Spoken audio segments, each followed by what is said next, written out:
All right, for more on this particular test match in Sydney, as well as a look back for the entire series, joining us is former India captain in Sunil Gavaskar. Sunny bhai, throughout this Border-Gavaskar series coverage, I've been introducing you as one half of the Border-Gavaskar Trophy. Today, when the trophy presentation was happening, we saw the other half give the trophy to the winning captain in Pat Cummins. Where was Sunil Gavaskar? That is something that you need to ask Cricket Australia, because I haven't got any communication from Cricket Australia. They communicated with the TV channel that I was working for, Channel 7, here in Australia, that if Australia win the series, then it'll be Alan Border who will do the presentation. And if India win the test and draw the series, then I would be the one who would be doing the presentation. So I mean, that's the only information that I had. That was from the channel that I was working, but nothing official from Cricket Australia. Would you have liked to be there giving the trophy away? Irrespective of who's won the trophy, we could have had both, since both of you were there at the ground to give away to the winning captain. Oh, yes, I think so. I think the trophy is named after the two of us. So if both of us happen to be there, then both of us should have been there. Yes, I do feel that, yes. Okay, Sunil, let's get down to the test match. And this is going to be the biggest question that would be on the minds of every Indian cricket fan. 162 was the total, but the big question was whether Jasprit Bumrah will bowl or not. We got the answer to that. He wasn't available. What if Jasprit Bumrah was available to bowl today? Could India have retained the Border-Gavaskar Trophy? Yes, they would have. And I was kind of hoping that, I mean, look, it's a back injury. Jasprit Bumrah is a very, very dedicated cricketer. And so I think even if he had been a little bit able to bowl, he would have come out and bowled. But therefore I was kind of praying overnight that he could maybe come and bowl just 4 or 5 overs with the new ball. And because I knew that we wouldn't be, India would not be able to set Australia more than 190, 200 to score. But in fact, it was much less, 30 runs less. So if he could have come and bowled maybe 4 or 5 overs at the start, then that would have made a big difference. But of course, he was not fit. So no blame to him at all. So in hindsight, do you think India could have managed his workload better? Because that was the most crucial moment, right? The entire series boiled down to day 3 of the Sydney test match, and that's where you required a Jasprit Bumrah. I'm going back to, let's say, the Gaba test match, where he bowled about 6 overs in Australia's second innings, where you really didn't need him to bowl. It was only a matter of time before Australia declared. Maybe somewhere along the line, he's bowled 150 plus overs. Could that workload have been managed slightly more smartly so that he was available today? I think what really took the load for him was the 4th day in Melbourne, where he bowled 8 different spells or 9 different spells of 3 overs, 4 overs, and I think that really took a toll on his body. And there was actually a video of him saying to Rohit Sharma, the captain, "Ab bas ho gaya," kind of thing. And which actually told you that here is a man who loves bowling, who enjoys taking wickets for India. That the load had just got a little too much for him. So anyway, so do you reckon the think tank that would involve the coach and the captain and whoever could have managed that better, knowing fully well that it's a long series? I think they did what was best for the team, because look, without him, India would not have been in any position really to be in the series. And so therefore, when you have a bowler who's taking the wickets, you tend to sort of over bowl him to an extent. That is just totally understandable. I don't think we can blame the team management for this, because they and even Jasprit Bumrah were only looking to do what was good for the Indian team at that particular point of time. Saima, this is what happens, and I want your thoughts on the team selection in this particular test match. I think Washington Sundar just bowled that token over. Now, you knew when you must have seen the pitch overnight, we've discussed it for a long time, that this probably is the greenest Sydney track that we've seen. In a scenario like that, going in with 2 spinners, knowing fully well that you're going to underbowl maybe both spinners, but at least definitely one spinner, Could you have gone with a more recognized batter if that's the cushion that you needed? So I know you took Washington because you needed his batting, but if batting was needed, you could have gone with an out-and-out batter because you knew one spinner is going to be underbowled looking at those conditions. What did you make of the selection then for this test? Yes, I think in hindsight, we could have gone with an extra batter. In fact, we could have gone with an extra new ball bowler because if you were going to decide to bat first, then yes, I think you needed to have that extra protection for the batting. But looking at the pitch, when you look at the pitch, you know that this is a green pitch. This has been the greenest pitch you have with so much grass that for the entire series. So clearly, I think that could have been considered that maybe you have an extra batter or an extra seam bowler. Do you think that has been the constant problem that India has had in this series? I remember the last two Border-Gavaskar trophies. You went to Australia, you won because you were playing 7 out-and-out batters, 4 bowlers. That would be your combination. This time, you've decided to go with multiple all-rounders. Do you feel or do you get a sense that somewhere that white ball thinking of having multiple all-rounders in Test cricket, that has crept into the Indian Test thinking as well? Yes, you could say that, I think because the Indian batting was not doing well, that they were looking to, lengthen the batting.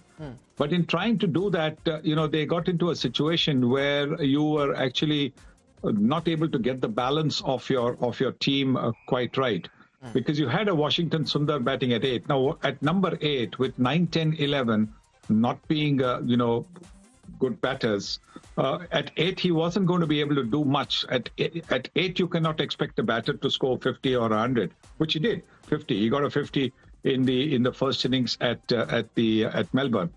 But that is it. That is the way the Indian team selection was, that they were actually picking somebody who could do a bit of batting and bit of bowling. And it didn't quite work. If you drop a regular batter, you're right. I think India should have gone in with 6 batters, proper batters. Then you had maybe a Jadeja there, 7, and a Nitish Reddy at 8. And then you had the 3 seam bowlers. That would have been probably your best line of attack. It should have given you just a little bit of extra batter.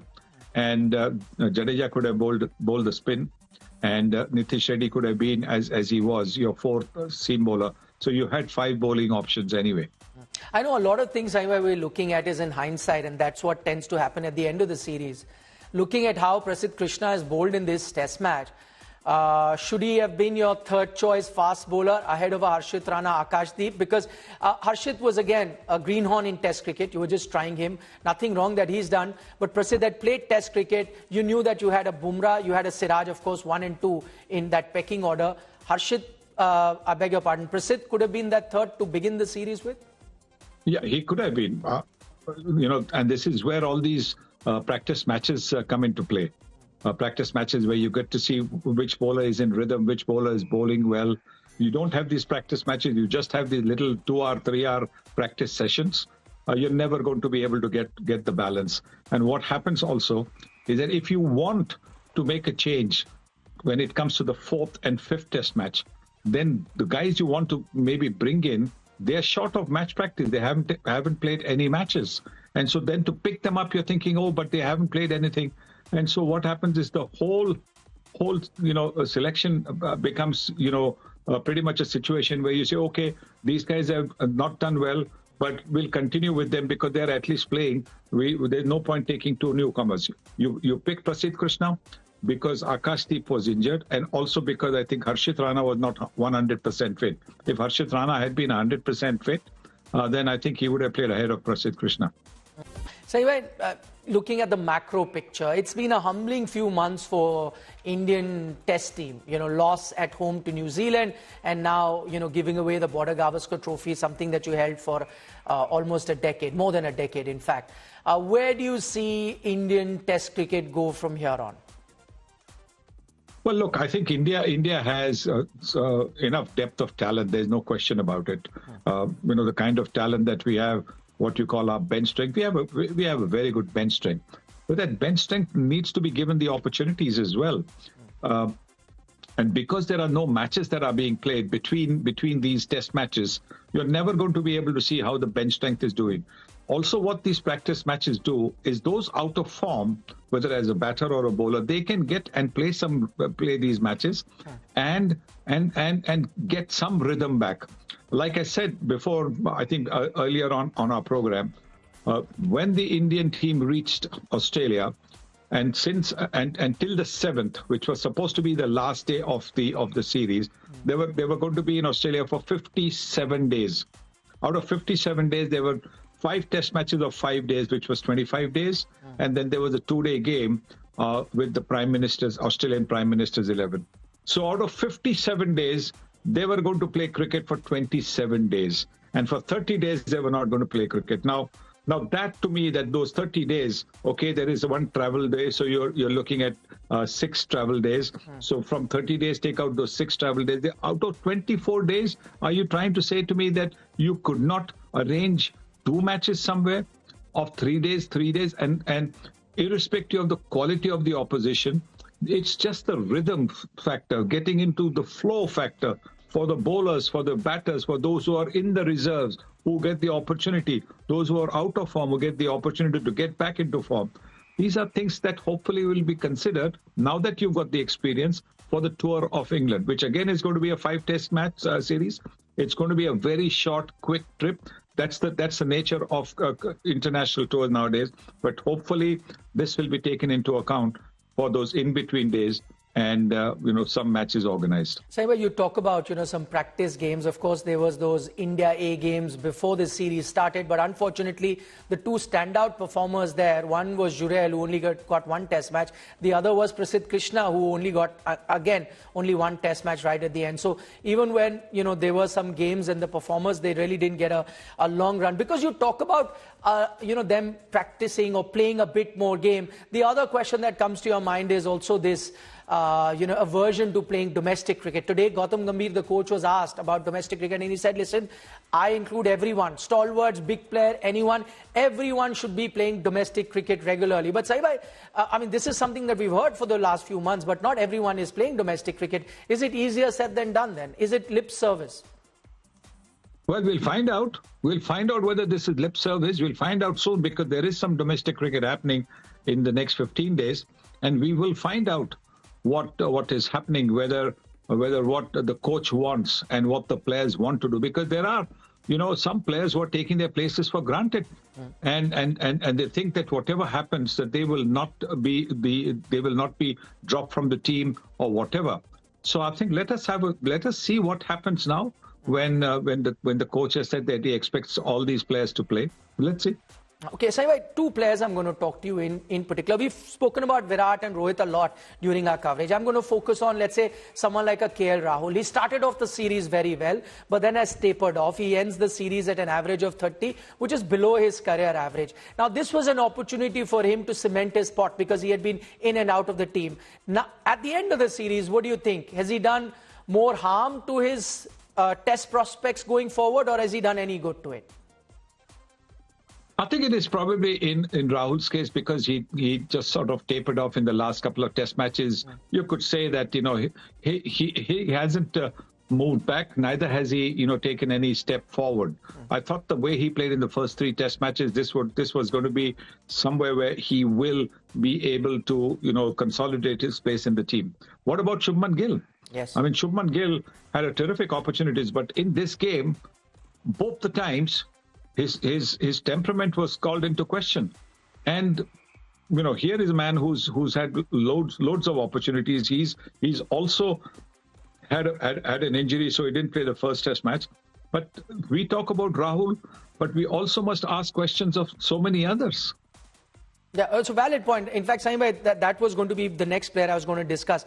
Was Shubman Gill as well. That 91 at Gabba, that's long gone. After that, Sena performances haven't been great. He's done well in Indian conditions, but Sena performances haven't been great for him as well. So what does he do? Go back to domestic? What must he do? He has to. Everybody has got to go back to the domestic. They want to play for India in Test cricket. They want to play red ball cricket. They need to go back to domestic. I know there's probably just 1 round of Ranji Trophy left, and some of their teams might not qualify. But those who, if they qualify, then they should be available to play for their Ranji Trophy team.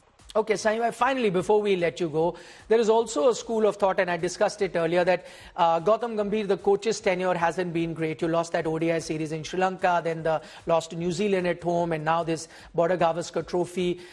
There is a school of thought that suggests maybe it's time to have different coaches or different support staff for test match cricket and white ball cricket. You see merit in that? Well, there is, I don't know about merit in having different coaches. That is something, that we need to look at in a different scenario, not right now. But surely questions have to be asked of him and his coaching staff. What were they doing that we had this situation where we are losing?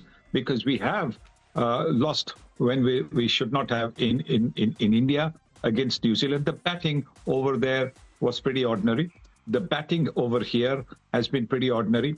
So I do believe that I think questions need to be asked about that. Our bowling could have been better as well. We just had two bowlers, but a lot of times the things that everybody, not just us, but including the Australians who were talking about the kind of deliveries to be bowled to a Travis Head, to a Pat Cummins, nothing of that sort was tried.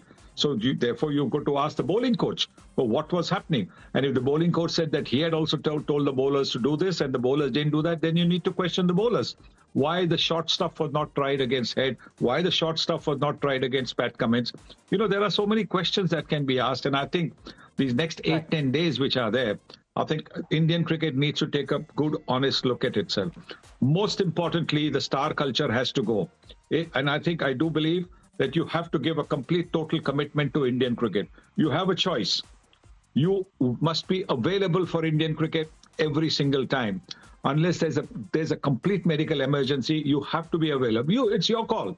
Right. If you're not available for Indian cricket, you should not be considered for Indian cricket at all. But we do not want people who are partly here, partly there. We should not. We should not be pampering anybody now. We've had two results which are bad. We should have been in the World Test Championship final. We haven't been in the World Test Championship final. And so I think, the cricket board has to stop having this business of, being admirers. Sure, by all means be admirers, but also, put your foot down. Also tell them that, look, Indian cricket is number one. And you take a call. It's either the Indian cricket for you or other things for you. And if Indian cricket is your call, you will be selected.